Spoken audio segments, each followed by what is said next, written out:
Welcome to my channel তেজপাতা। আজকে আমি বানাতে চলেছি ম্যাকারনি পাস্তা। তার জন্য প্রথমে নিয়েছি নুন গরম জলে ভাপিয়ে রাখা পাস্তা, বিনস, পেঁয়াজ কুচি, সোয়া সস,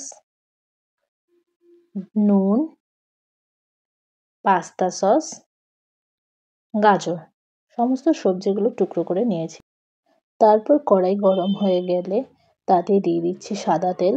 তেল ভালো করে গরম করে তার মধ্যে একে একে দিয়ে দেবো টুকরো করে রাখা গাজর, বিনস, পেঁয়াজ সমস্তটা দিয়ে ভালো করে নাড়িয়ে নেব।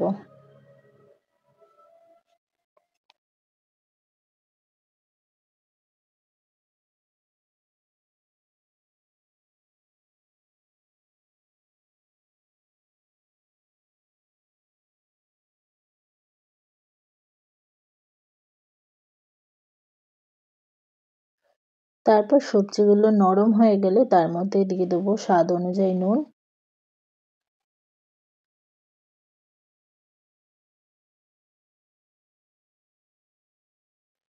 তারপর দিয়ে দিচ্ছি পাস্তাগুলোকে। পাস্তাটা দিয়ে দেওয়ার পরে ভালো করে মিশিয়ে নিতে হবে।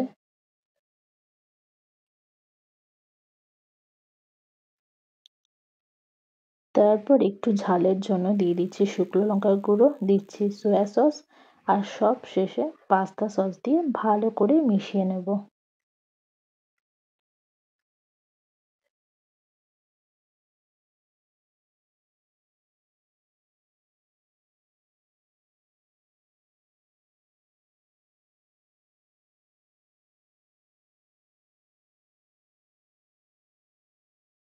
ভালোভাবে মিশিয়ে নেওয়ার পর 2-1 মিনিট নাড়াচাড়া করে নিলেই তৈরি আমাদের ম্যাকারনি পাস্তা। ভিডিওটি ভালো লাগলে অবশ্যই লাইক, কমেন্ট, শেয়ার করে দেবেন। Thanks for watching.